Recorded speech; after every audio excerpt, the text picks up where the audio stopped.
Good morning, YouTube. JT from Serenity Farms Prepping here, and I'm back again. Okay, it's pouring out. I got some stuff to go do, but I gotta wait till it stops raining. So, in the meantime, I had another thought. Happens occasionally. So, what have you learned to live without since the start of this pandemic? I don't mean things that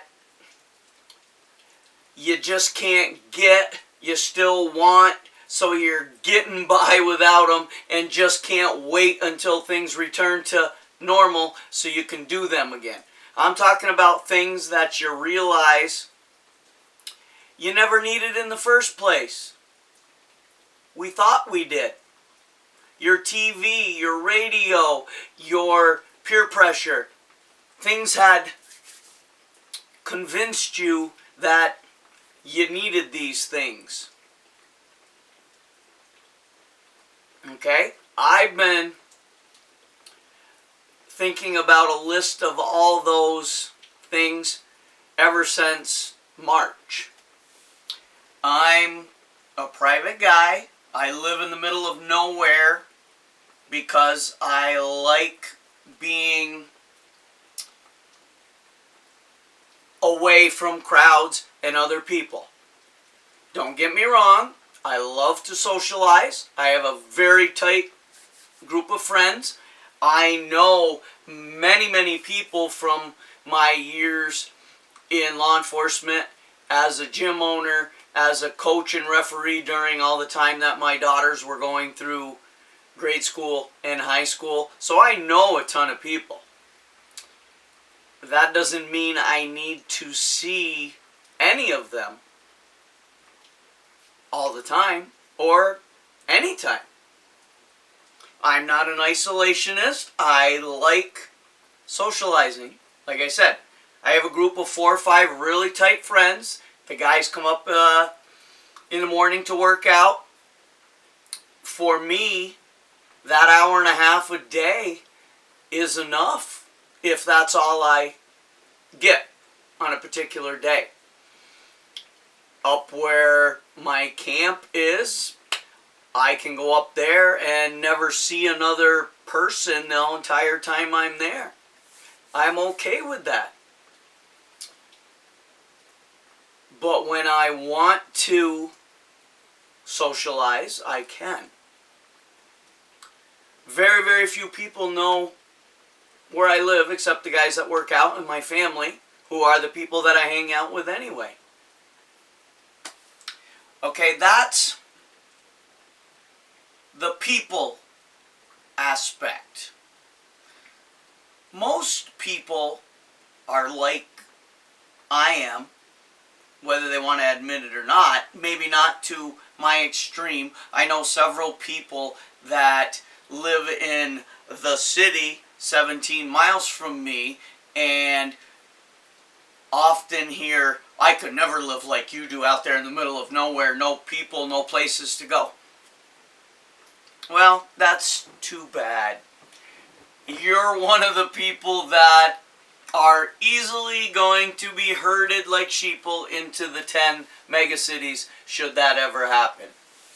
They're counting on that herd mentality for you people. Easy to control. Okay, so what else have I learned that I don't really need versus things that I wanted? Okay, I like beer. I like the taste of beer. A few years ago, I decided to make my own beer. I have discovered that I don't need to go anywhere to have a beer, although I love tasting new beers. I will do that if I so choose, but I don't have to.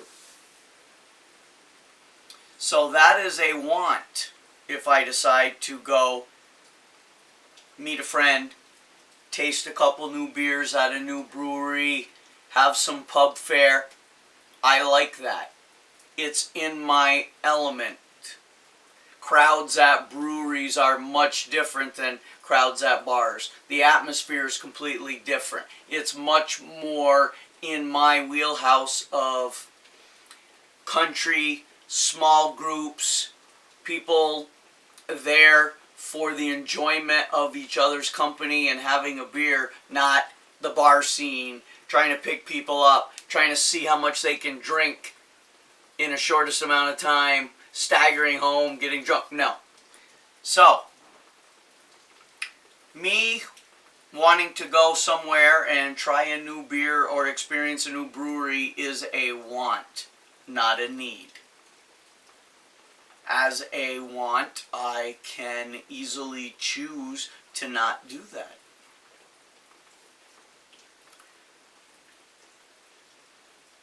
I have discovered through these past few months that I don't need pretty much everything I was doing. Prime example, I lift weights. When this thing started to go down in March, I knew where it was going, so I went out and bought the equipment that I needed to get me through, figuring when the gym opened back up, I would go back down. Well, the gym that I was a member of that closed in March has not yet opened. There are other ones in the city that are opening also. They're going to have draconian, tyrannical restrictions that, with my mindset already knowing the scam of this entire thing, I'm not working out with a mask. I'm not staying 6 foot away from people. 33% no. But besides that, already leaving such a terrible taste in my mouth, I had already discovered I don't need the gym.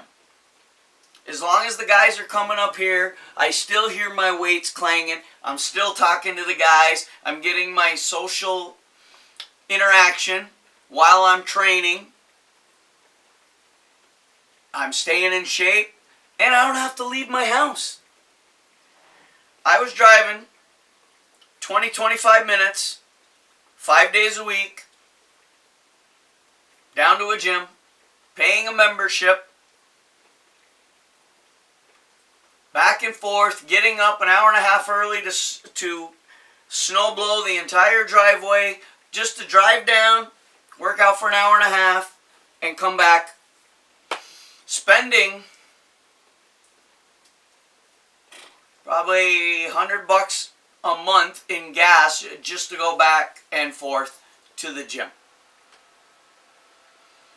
Now, if I had to stop somewhere and pick up something at a hardware store, maybe a grocery store or something, it came in handy that day.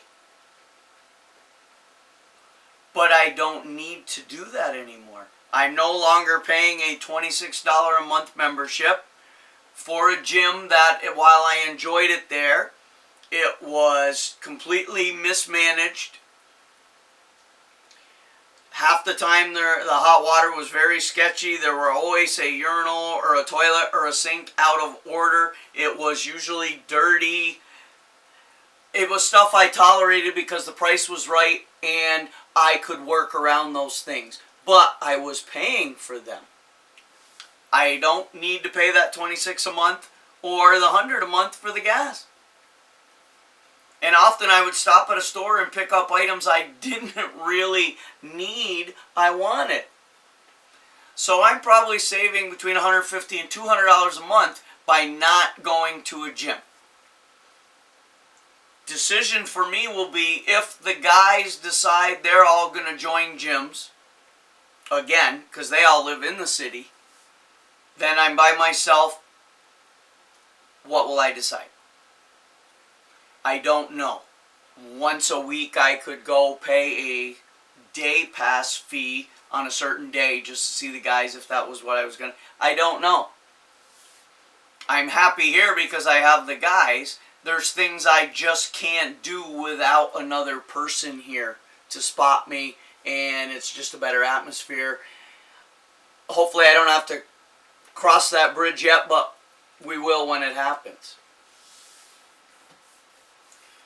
So, I'm saving a lot of gas money. I'm saving a lot of wear and tear in my vehicles. I'm saving gym membership money and miscellaneous money that I can invest in things I actually need.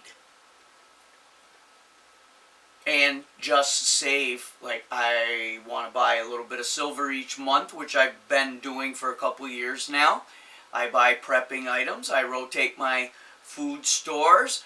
I buy other items as I can afford them, as long as my other preps have been purchased first. I was never a person who went to a bunch of concerts, went to a bunch of other different events. I don't need all that in my life. They're nice once in a while and I do them, but I don't need them. Okay? Basically, we're all finding out wants versus needs. Okay? A need is important.